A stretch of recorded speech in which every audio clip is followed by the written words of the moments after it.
Hola, mi nombre es Guillermo, pero eso ustedes ya lo saben y hoy venimos a hablar un poco. Bueno, solo para resumir, el contenido de este video van a ser varias secciones, ¿verdad? Vamos a discutir un poco sobre uniformes que tiene que tener un cocinero, el mise en place, un corte en específico, un método de cocción en específico y cómo limpiar una cocina correctamente después de hacer un proceso. Entonces, habiendo dicho todo esto, eh, vamos a ver. Bueno, lo primero que vamos a discutir es el uniforme que debe tener todo cocinero. Bueno, básicamente me voy a hacer un poco para atrás y me voy a parar así, enfrente de ustedes para que miren, ¿verdad? Ahorita por el momento vamos a empezar de arriba para abajo. Y como podrán notar, falta un elemento muy importante para un cocinero que es esto, el gorro. Entonces, eh, ¿para qué nos sirve el gorro? Pues el gorro, como ustedes sabrán, en la cabeza tenemos pelo y al final ese pelo naturalmente se puede caer y realmente es desagradable. Y no solo es desagradable, sino es antihigiénico encontrar pelo en la comida, ¿verdad? Entonces, ¿qué es lo que hacemos los cocineros para conservar nuestro pelo en nuestra cabeza? Lo primero es, pues, ponernos una cofia que nos envuelva prácticamente todo el pelo. Por supuesto, hay quienes tienen el pelo largo o en el caso de las mujeres, pues tienen que recogerse el pelo, hacerse una cola y así ya pueden ponerse la cofia, ¿verdad? Después procedemos a ponernos el gorro que nos tape pues toda la zona que nos cubrimos anteriormente con la cofia, como para una doble seguridad, ¿verdad? Y aparte también es por el uniforme, así está estandarizado, ¿verdad? Como pueden ver, el gorro ahorita lo tengo parado, pero no lo debo tener así, lo debo tener bajo, digamos, ya que yo no soy un chef ni nada por el estilo, ¿verdad? Entonces, normalmente un chef tiene un sombrero pues alargado, ¿verdad? Más alto. En cambio, yo como soy solo un simple cocinero por el momento, entonces tengo que tener pachado, ¿verdad? Vamos a pasar a hablar un poco de esta parte de aquí. En la parte de abajo, y como pueden ver lo que tengo, es mi Filipina. La Filipina es como que lo básico. Esta es pues la que nos tiene que acompañar en todo momento en la cocina. Si no tenemos una Filipina, simplemente no podemos cocinar de una manera profesional, ¿verdad? Y pues la Filipina tiene varias partes que son importantes, ¿verdad? Tenemos las mangas que como pueden ver están dobladas, ¿verdad? Así es como pues están así normalmente, pero cuando uno se las pone se las dobla, ¿verdad? Para agilizar un poco la forma de la mano y porque al final tener esto encima de la mano estorba. Entonces tenemos que tenerlas arremangadas así y básicamente esta parte de la manga es primordial cuando vamos a hacer cosas calientes o para que no se nos eh, ensucien ciertas partes del cuerpo, ¿verdad? Más que todo es para protegernos del calor. Un poco de agua hirviendo que te cae en el brazo duele mucho o aceite que es muy probable, entonces las mangas te protegen de eso, ¿verdad? Aparte de eso, la Filipina tiene ciertas partes aquí que son como bolsas. En estas dos bolsas de aquí es donde normalmente se llevan cosas tan útiles como son el cuchillo mondador, que vamos a ver en un momento, y el termómetro, ¿verdad? Que pues son importantes a la hora de cocinar, al igual que las demás herramientas, ¿verdad? Por último, quiero hablar de la bolsa que tenemos aquí, que es una bolsa como el de cualquier camisa, eh, pues de trabajo, ¿verdad? Y aquí se puede llevar una libreta, un lapicero, ya saben, en la cocina, ahí sí que hay que estar pidiendo tal cosa, hay que estar anotando tal otra, entonces es un relajo y por eso hay que tener siempre un lugar en donde tener un lapicero y algo donde apuntar. Y ese lugar, en este caso de la Filipina, es aquí. Otra cosa importante sobre la Filipina es, como pueden ver aquí, tengo dos botones, ¿verdad? ¿Para qué servirá esto? Dirán algunos, ¿verdad? Bueno, según lo que a mí me enseñaron, si se llega a ensuciar la parte de enfrente, porque al final nosotros como cocineros también eh, servimos a las personas cuando llegan, ¿verdad? Entonces, para lucir lo mejor posible, si se ensucia un lado, lo que se puede hacer es que se desabotona de un lado y esto tiene un doble aquí. Entonces, los botones de este lado se pueden abandonar también escondiendo las manchas que pueden ser por accidentes, ¿verdad? Ahora, hablemos un poco del mandil. El mandil, pues creo que todos hemos usado un mandil alguna vez, ya sea cuando vamos a hacer un asado o cuando estamos lavando los trastes, ¿verdad? Pues básicamente es para esto, es para que las manchas pues realmente queden al frente, ¿verdad? Ustedes saben que a la hora de cocinar, ya sea carne, vegetales o algo, siempre, siempre, siempre sin evitar, pues, sin poder evitarlo tanto, va a quedar una mancha. Y muy pequeña en ocasiones, pero siempre hay alguna especie de mancha, ¿verdad? También es para protegernos más o menos con lo de las mangas, pero al uniforme en sí. Pasando luego por los trapos de cocina, pues un trapo es como la vida de un cocinero, en serio, para secar todos los utensilios, para secar los vegetales que se van a hacer, para secar superficies. Los trapos lo salvan a uno de muchas cosas. Y de lo último que quiero hablar es pues, los zapatos de cocinero, que, bueno, vamos a hacer un pequeño corte y ahorita se los enseño. Bueno, como les decía, esto es un zapato de cocinero, ¿verdad? Y dirán, pero Guillermo, eso es un croc cualquiera. No es un croc cualquiera, cabe aclarar, yo también lo pensaba al principio, ¿verdad? Realmente estos zapatos, sin estos zapatos, cocinar todo el día en una cocina sería horrible, porque realmente uno está de arriba para abajo y todo. Aparte de que la superficie siempre se está llenando de algún aceite o de agua a la hora de la limpieza o algo resbaloso, y aparte el piso de la cocina siempre es resbaloso. Entonces estos zapatos tienen una suela que es especial, digamos. Son zapatos de trabajo al fin y al cabo, ¿verdad? Que se utilizan pues para nuestra seguridad. Aparte de que son cómodos, o sea, puede sonar raro, pero la comodidad es un factor importantísimo a la hora de cocinar, ¿verdad? Porque como les digo, estar 3 horas parado picando algo o haciendo algo, pues requiere algo de comodidad, ¿verdad? Si no, se dificulta mucho el trabajo y pasan un montón de cosas. Entonces, tener un zapato especial para la cocina es muy importante.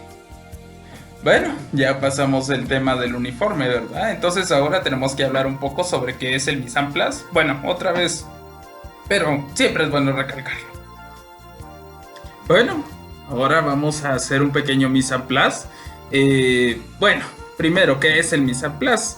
Traducido se podría decir que en español se dice puesta a punto.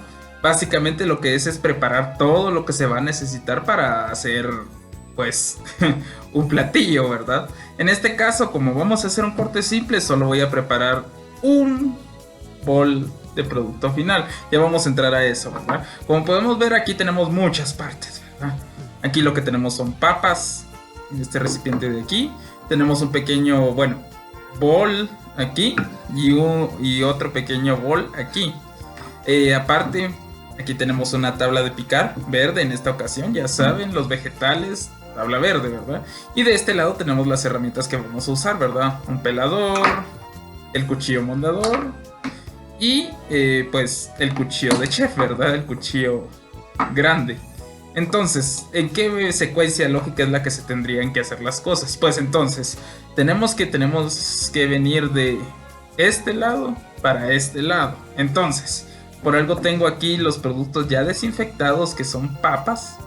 Entonces esto tiene que pasar por la tabla de picar y ¿cómo se llama? Bueno, sí, primero por la tabla de picar, se corta la esquina, ya vamos a entrar en detalle con eso. Con el pelador se empieza a pelar aquí para quitar la cáscara y luego con el moldador igual aquí se empieza a hacer el corte poco a poco. Y cuando ya nos queda, que es lo final, se pone el corte en el bol de producto terminado, ¿verdad?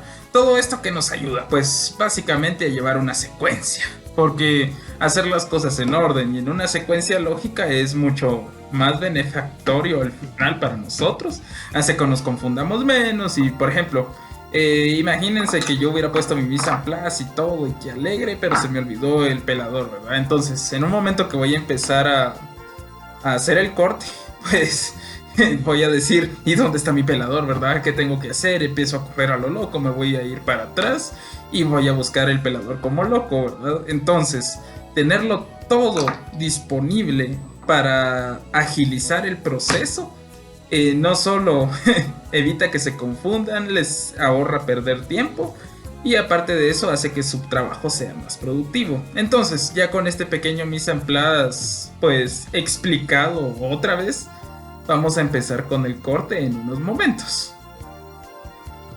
Bueno, vamos a empezar entonces con el corte de hoy. Este corte es un corte que se denomina como corte torneado.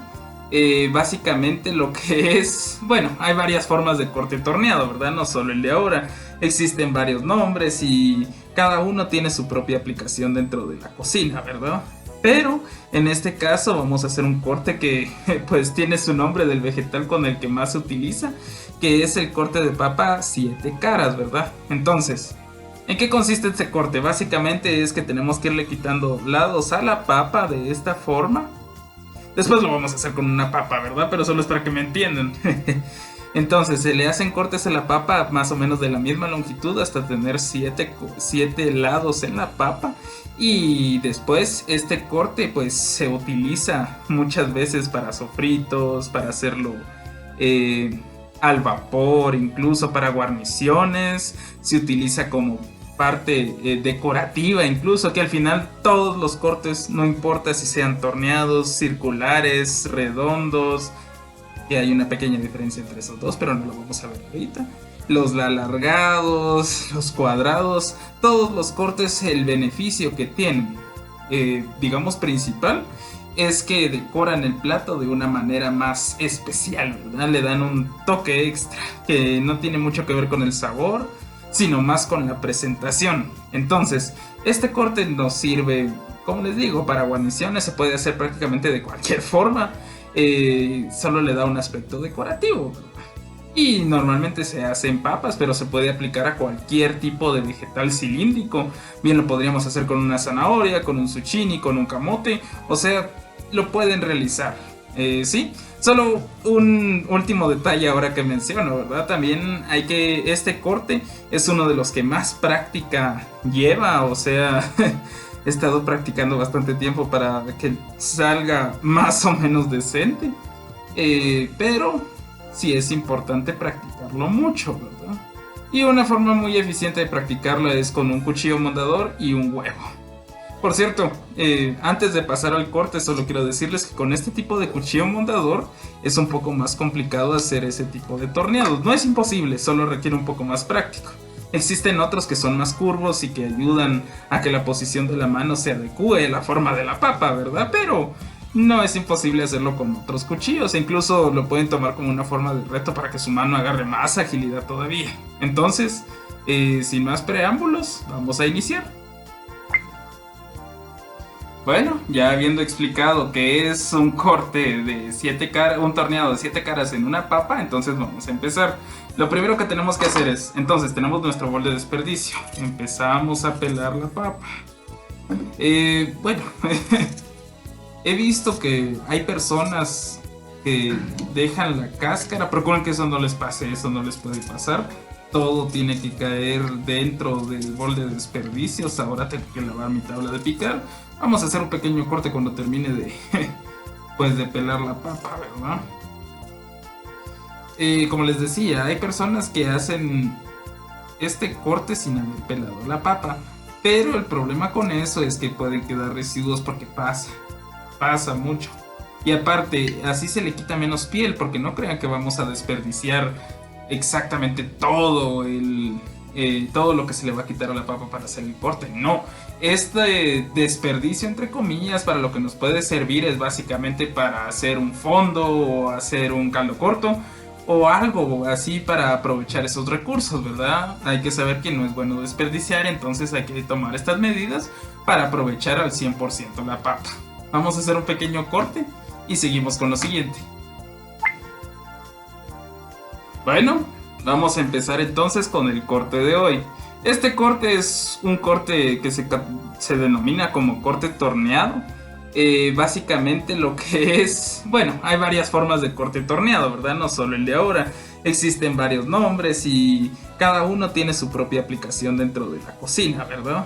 Pero en este caso vamos a hacer un corte que pues tiene su nombre del vegetal con el que más se utiliza, que es el corte de papa siete caras, ¿verdad? Entonces, ¿en qué consiste este corte? Básicamente es que tenemos que irle quitando lados a la papa de esta forma.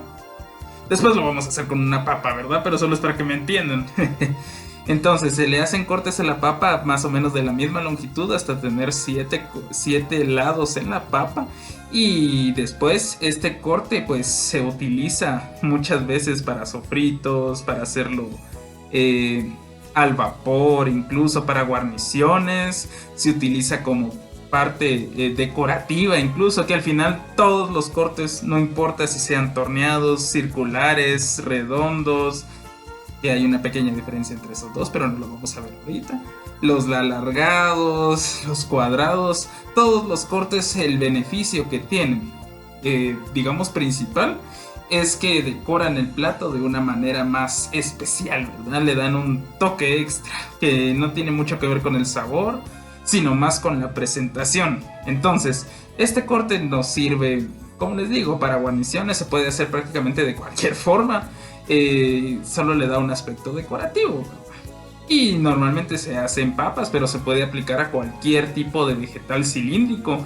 Bien lo podríamos hacer con una zanahoria, con un zucchini, con un camote. O sea, lo pueden realizar.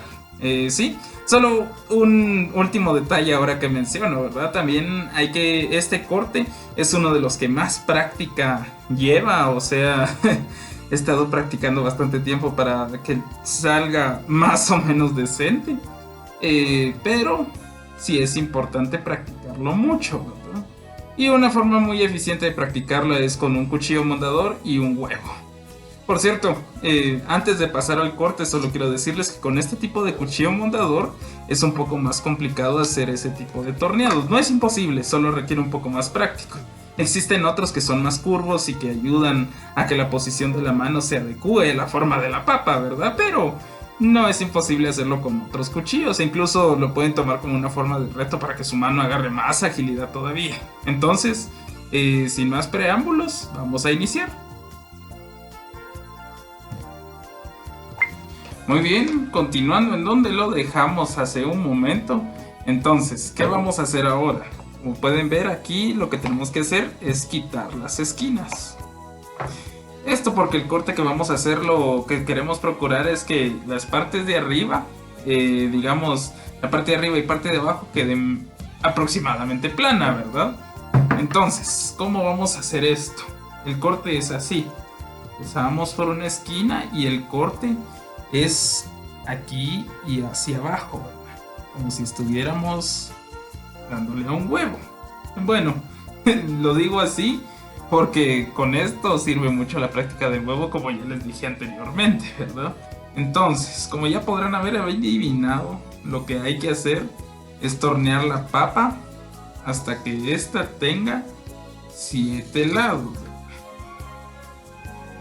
Entonces, 1, 2, 3, 4, 5, 6, 7 lados. Entonces, como podrán ver, este es el corte inicial básicamente, ¿verdad? O sea, se ve un poco chueco.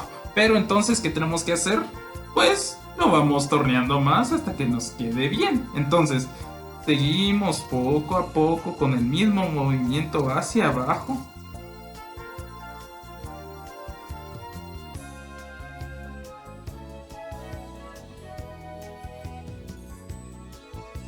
Y poco a poco la papa nos va a ir quedando de la forma que nosotros decíamos.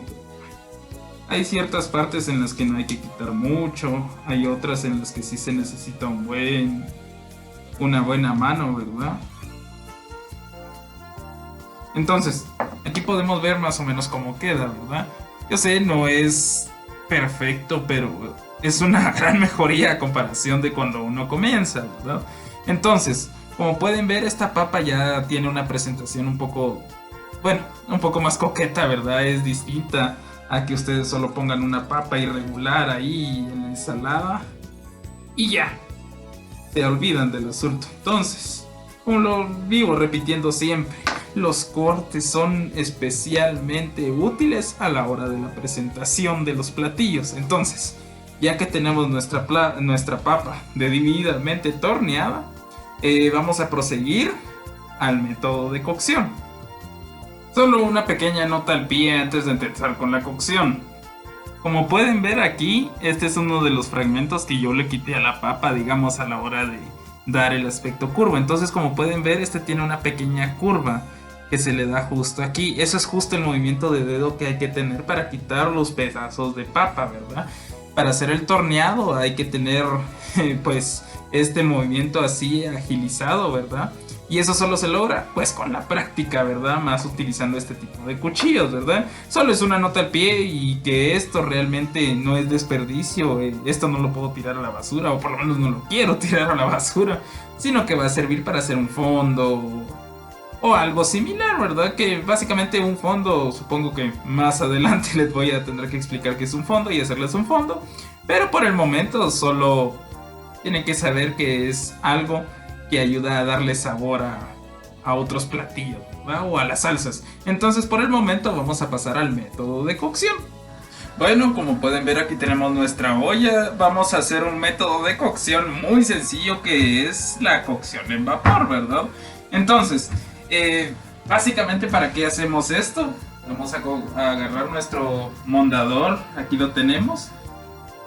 Entonces, como ustedes pueden ver aquí, es un poco más difícil entrar con el mondador dentro de la papa, ¿verdad? Esto es porque la papa está cruda y cuando los alimentos están crudos, pues conservan esa dureza que tienen, pues digamos en su estadio natural, ¿verdad? Entonces, esto básicamente nos sirve, este método de cocción en particular, nos sirve para que los alimentos, en este caso los vegetales, sean fáciles de cortar, pero a su vez todavía conserven un poco de ese carácter crocante que tiene, digamos, la papa o el brócoli o algo así. Para este método de cocción, pues normalmente se usan vegetales, ¿verdad? Es un método, digamos, que utilizan mucho las personas para llevar una vida más saludable, ¿verdad? Porque al final los vegetales no tienen contacto, digamos, tan directo con el agua. Tienen contacto con el vapor de agua que va a surgir cuando esto se llegue a ebullición, ¿verdad? Porque el agua naturalmente se vuelve vapor y ese vapor está caliente. Pero ese vapor va a hacer que los vegetales poco a poco vayan pues cambiando sus propiedades, ¿verdad? Que en este caso es cocinarse. Por cierto, aquí tenemos nuestra vaporera. Tienen que tener en cuenta que esta herramienta es primordial para hacer algo en vapor, ¿verdad? Sin una herramienta como esta, no pueden hacer cosas al vapor. Pero como esta no me refiero a que tiene que ser de metal y con agarraderas y todo. A lo que me refiero es, este es el punto clave. Los puntos que hay en la vaporera. Los puntos de la vaporera lo que nos va a lograr es que el vapor va a entrar por aquí sin que los trozos de alimento caigan. O sea, hay una separación entre el agua y los alimentos para que el vapor del agua suba y se vayan cocinando poco a poco. Bueno, habiendo dicho esto, vamos a seguir esperando a que la olla pues siga su proceso. Bueno, como podemos ver, la olla ya está hirviendo, entonces es momento de colocar la vaporera y colocar pues, las papas, ¿verdad? Entonces vamos a colocarlas. Un consejo a la hora de hacer cosas al vapor: no pongan una cosa encima de la otra, porque si no la cocción no va a ser pareja. Entonces hay que distribuir bien los alimentos. Cuando tienen mucho y quieren ponerlo todo de un solo, es mejor tener un poco más de paciencia y distribuir todo uniformemente, ¿verdad? Para que todo reciba la misma cantidad de vapor. Entonces, ¿qué hacemos ahora? Pues lo tapamos. Dejamos que esté ahí un rato. Ah, por cierto, si vieron esto, pues en un momento les voy a explicar para qué es. Muy bien, como les había dicho, les voy a explicar qué es esto. Y esto también es parte, pues, del método de cocción que estamos haciendo, que es al vapor, ¿verdad? Entonces, ¿qué es lo que puse aquí? Esto es básicamente hielo falso, ¿verdad? Que es una sustancia azulada que al final funciona como el hielo. O sea, se mantiene frío y se congela. Entonces, esto, ¿para qué lo estoy poniendo? O sea, ¿qué tiene que ver hacer algo al vapor con poner 2 cubos de hielo falso o hielo normal en agua y en un recipiente? Pues es una muy buena pregunta. Como les había explicado, la cocción a vapor pues se hace para que las cosas salgan un poco crocantes. No tienen que quedar demasiado suaves porque si no están recocidos, ¿verdad? Entonces llega un punto en el que la temperatura es tan alta que el mismo género que se introdujo en el método de cocción, en este caso el método del vapor, a la hora de sacarlo sale con una temperatura muy alta, ustedes lo han visto, sale con una especie de humo. Entonces eso termina de recocer el alimento cuando se saca de ahí. Entonces por más que ustedes lo quiten de un lugar caliente, si eso estaba hirviendo, pues va a seguir hirviendo el género, ¿verdad? Entonces, ¿qué es lo que hay que hacer? Hay que matar la cocción, hay que cortarla de tajo de una vez. ¿Y eso cómo se logra? Pues con algo frío, ¿verdad? Y especialmente a mí me gusta usar el hielo falso, digamos, porque este es a una temperatura muy baja y también cuesta mucho que digamos, se disuelva en el agua. No se disuelve en el agua, ¿verdad? Porque nos intoxicaríamos si tomáramos esto. Por eso está debidamente tapado y en estos recipientes, ¿verdad? Pero el hielo tiende a derretirse muy rápido. Otra cosa, como aquí vamos a meter un producto que es al fin y al cabo pues ya cocinado, ¿verdad? Entonces obviamente desinfecté el hielo falso antes de ponerlo aquí, y el agua que estamos usando pues tiene que ser agua inocua, ¿verdad? Agua limpia, porque si no, ¿qué sentido tiene que se pase de un método de cocción y ponerlo en agua del chorro? Y que al final la cocción sí se va a cortar, pero las bacterias pues que están presentes en el agua van a terminar atacando, pues bueno, sí, atacando se podría decir, al producto final. Entonces, esto tiene que ser con hielo inocuo, agua inocua, y en este caso, si van a usar hielo falso como estoy usando yo, tienen que desinfectar toda la superficie del hielo. Tienen que hacerlo con los métodos de desinfección que vamos a ver de último en este video. Entonces, al final vamos a esperar a que pasen unos cuantos minutos para sacar las papas de la evaporación. Bueno, ya ha pasado unos minutos desde que pusimos nuestras papas aquí. Como pudieron ver hace un momento, la explicación de por qué tengo este recipiente aquí. Entonces venimos y sacamos las papas y las ponemos directamente en el agua fría, sin pensarlo ni un momento. Esto hay que cortarle la cocción, pero ya, si no las papas se van a recocer. Y al final, pues, ¿de qué sirvió ponerlas pues al vapor si al final se van a sentir como comer papas cocidas, ¿verdad? Y la textura es muy suave. Entonces la sumergimos durante un tiempo solo para cortar la cocción y regresamos para mostrar el producto final. Bueno, ya le dimos suficiente tiempo a las papas para que se enfríen. Y como pueden ver aquí está el resultado final. Normalmente cuando ustedes sacan la papa, por cierto puse un colador aquí y algo aquí porque al final pues salieron de enfriarse y van a estar mojadas, ¿verdad? Entonces solo para asegurarnos de que las papas estén pues secas a la hora de servir, pues tenemos un colador aquí, ¿verdad? Entonces solo para tenerlo como referencia. Aquí tenemos nuestra papa cocinada. Como ustedes recordarán, usé el cuchillo para pues pincharla, ¿verdad? Entonces vamos a hacer lo siguiente. Miren, es mucho más fácil atravesar la papa cuando está hecha al vapor. Pero no crean, esta papa ya está cocinada, pero sigue teniendo su integridad. Si se dan cuenta, no se deshace ni en mis manos ni nada similar, ¿verdad? Ni se siente aguada, ni se siente porosa. Está un poco crujiente, que es exactamente lo que queríamos, ¿verdad? Y como pueden ver, pues está fría, ya está bastante fría, ya no le sale el humo característico de que se está recociendo. Entonces podemos decir que nuestra técnica salió bastante bien. Bueno, básicamente aquí terminaríamos, pero no con el video, terminaríamos solo con la cocción y con los vegetales como tal. Entonces, ¿qué nos resta del video? Pues en un momento lo vamos a ver. Bueno, como podemos ver aquí, este es el área en donde trabajamos primordialmente. Es básicamente mi cocina, ¿verdad? Casi no se nota, pero está un poco sucia, y es porque aquí hicimos lo de las papas, hicimos lo de la cocción, entonces poco a poco se fue ensuciando, ¿verdad? Entonces no se puede quedar esto así, ¿verdad? Siempre que terminamos de cocinar tenemos que hacer la limpieza pues específica, ¿verdad? Porque no podemos dejar los trastes sucios así, eso atrae ya sea insectos o algún otro tipo de plaga que puede afectar nuestra cocina. Además es por ser higiénico, ¿verdad? O sea, a la próxima vez que yo vaya a querer cocinar se va a facilitar, ya que solo va a ser una limpieza parcial. Entonces la limpieza más dura siempre va a ser la del final de turno. Entonces, ustedes podrían decir, ay, solo agarra tu trapito y ponete a limpiar así y que la fregada, pero no, eso no deja bien limpio la superficie, ¿verdad? Existen normas para eso. Y ahora vamos a hablar un poco sobre esas normas. Muy bien, regresando con el asunto que teníamos pendiente. Aquí tengo dos recipientes. Aquí lo que tengo es cloro. Y aquí lo que tengo es 1 litro de agua. Bueno, este es el recipiente que estaba usando antes, pero es solo para ejemplificar, ¿verdad? Y aquí tengo el elemento principal, que es una jeringa. Entonces, vamos a hablar un poco de dos cosas importantes que hay que hacer después de cocinar.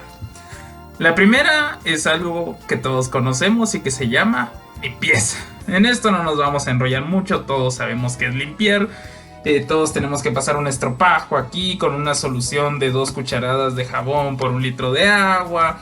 Hay que restregarlo bien, luego hay que limpiarlo. Básicamente lo que tienen que saber aquí es que la limpieza y la desinfección son cosas diferentes, se vea por donde se vea. La limpieza básicamente lo que hace es que agarra las partículas de suciedad que hay en la superficie y las arrastra con ello. Por eso es tan importante primero, digamos, restregar. Bueno, primero agregar el jabón y restregar para que ese efecto de restregar en conjunto con la capacidad del jabón de disolver haga que se lleve las partículas. Esa es la primera parte. Pero hay partículas que no son disueltas por el jabón y que por el movimiento mecánico no se pueden despegar. Muchas veces los virus, bacterias tienen cápsides que los protegen y que les ayudan a adherirse a una superficie. Entonces, principalmente les quiero hablar de lo que es la desinfección. La desinfección es básicamente matar estos bichos, estos microorganismos que son dañinos para la salud, ya sea de ustedes o del cliente. En el caso hablando de que tengan un negocio de comida, entonces lo principal es desinfectar la superficie y todos los utensilios que se usaron antes y después de terminar de cocinar, ¿verdad? Entonces, lo primero que tenemos que hacer es hacer pues una división, ¿verdad? Aquí esta jeringa va de 1 hasta 6 mililitros. Y en esto ya habíamos dicho que tengo aproximadamente 1 litro.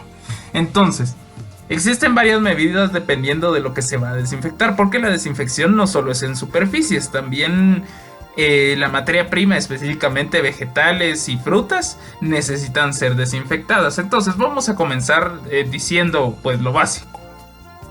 0.5 mililitros por 1 litro se considera como 5 partes por millón. Muchos ya lo saben. Entonces, ¿para qué nos va a servir esto? Entonces agarramos 1.5 mililitros, 0.5 mililitros de cloro puro y lo disolvemos en agua. Lo disolvemos y esto nos va a servir para desinfectar vegetales de cáscara suave. Cáscara suave como la papa, la zanahoria, todos esos vegetales que tienen una cáscara delgada y que no es tan dura.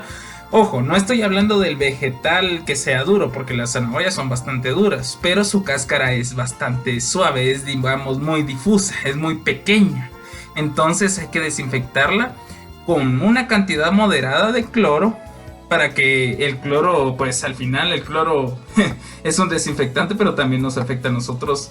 Ingerir cloro se considera como contaminación química, ¿verdad? Y nos podemos enfermar por eso. Por eso es que existen varias proporciones. Cuando utilizamos entonces 1 mililitro por cada litro, lo que vamos a desinfectar también son frutas y vegetales, pero estos son de cáscara dura. ¿Cáscara dura cómo? Bueno, pues aquí nos podemos imaginar la naranja, la sandía, la piña, todos esos vegetales que tienen una cáscara costrosa, dura, que parece que tiene un grosor mucho más considerable con respecto a la carnaza del vegetal o de la fruta, que pues normalmente los de cáscara suave, ¿verdad? Y el último y el que nos interesa realizar ahora es el de 2 partes por millón, que es de 2 mililitros de cloro disueltos en 1 litro de agua. ¿Esto para qué nos va a servir? Bueno, primero voy a hacer la solución. Por supuesto tienen que ver que no queden burbujas de aire porque eso pues perjudicaría. Como pueden ver, aquí tengo 2 mililitros y los echo bien distribuidos en el agua para hacer la parte de la desinfección.